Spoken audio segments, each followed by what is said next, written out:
ஏசாயா 53:7 அவர் நெருக்கப்பட்டும் ஒடுக்கப்பட்டும் இருந்தார். ஆனாலும் அவர் தம்முடைய வாயை திறக்கவில்லை. அடிக்கப்படும்படி கொண்டு போகப்படுகிற ஒரு ஆட்டுக்குட்டியைப் போலவும் தன்னை மயிர் கத்திருக்கிறவனுக்கு முன்பாக சத்தமிடாதிருக்கிற ஆட்டைப் போலவும் அவர் தம்முடைய வாயை திறவாதிருந்தார் என்று சொல்லுகிறது. கிறிஸ்து எப்படியாக சிலுவை மரணத்திற்கு கொண்டு போகும்படியாக பிடிக்கப்பட்டார் என்பதை, கைது செய்யப்பட்டார் என்பதை இந்த வசனம் சொல்லுகிறது. நெருக்கப்பட்டு என்பதன் எபிரேய பதம் நாகாஸ். அதனுடைய பொருள் ஆளோட்டி அல்லது அடிமைகளை வேலை வாங்குகின்ற அந்த படியான விதத்திலே கடுமையாக வேலை வாங்குதல். இஸ்ரவேலரை எகிப்தியர் கொடுமையாய் சாந்து செங்கல் செய்யும் வேலையிலும், வயலில் செய்யும் வேலையிலும், சகலவித வேலையினாலும், மற்ற எல்லாவித வேலைகளிலும் அந்த ஆளோட்டிகள் இஸ்ரவேலரை கொடுமையாய் வேலை வாங்கினார்கள் என்பதை யாத்ராகமம் 1:13-14 பார்க்கிறோம். அப்படிப்பட்ட கடுமையான ஆளோட்டிகளைப் போல கிறிஸ்துவை பிடித்து கொண்டு சென்ற அந்த போர் சேவகர்கள் அவரை கடுமையாக நடத்தினர் என்பதைத்தான் அவர் நெருக்கப்பட்டும் என்ற சொற்றொடர் குறிக்கின்றது. ஒடுக்கப்பட்டும் என்பதன் எபிரேய சொல் அனா. அதன் பொருள் மிகவும் கீழ்த்தரமாக அவமானப்படுத்துதல் என்பதாகும்.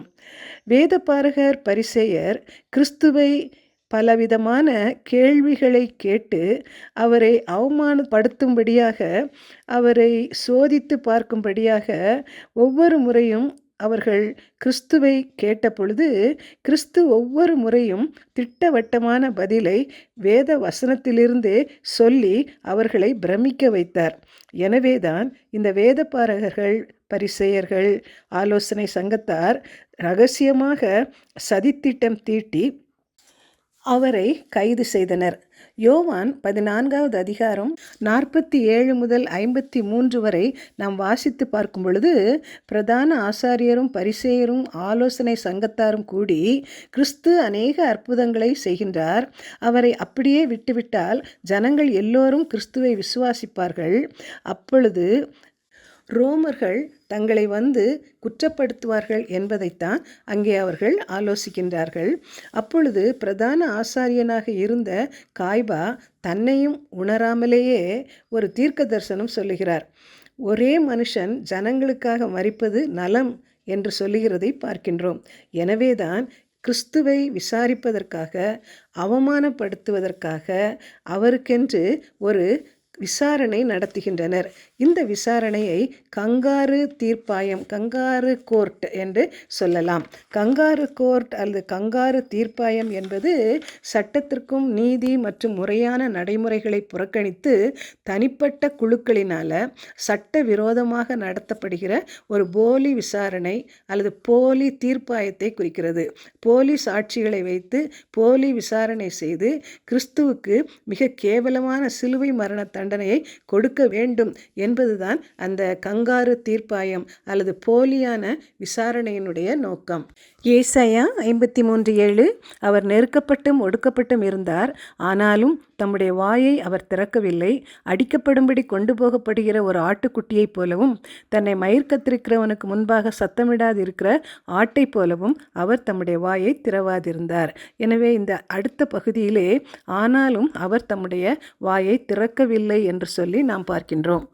அவரை விசாரணை செய்வதற்காக போலியான குற்றங்களை அவர் மேல் சாட்டி அப்படிப்பட்ட விசாரணை 6 இடங்களிலே நடந்தது என்று நாம் பார்க்கின்றோம். அதில் 3 விசாரணைகள் மத தலைவர்களால் நடத்தப்பட்டது. அடுத்த 3 விசாரணைகள் அந்த ராஜாக்களால், அரசு தலைவர்களால் நடத்தப்பட்டது.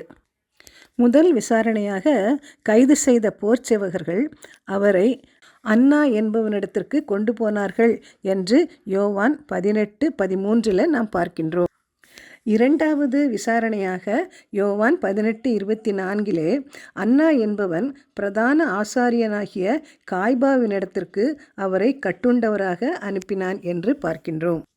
மூன்றாவது விசாரணையாக லூக்கா 22:66 சொல்லுகிறது, விடியற்காலமான போது ஜனத்தின் மூப்பரும் பிரதான ஆசாரியரும் வேதபாரகரும் கூடி வந்து தங்கள் ஆலோசனை சங்கத்தில் அவரை கொண்டு வந்து நிறுத்தி விசாரித்தார்கள் என்று நாம் பார்க்கின்றோம்.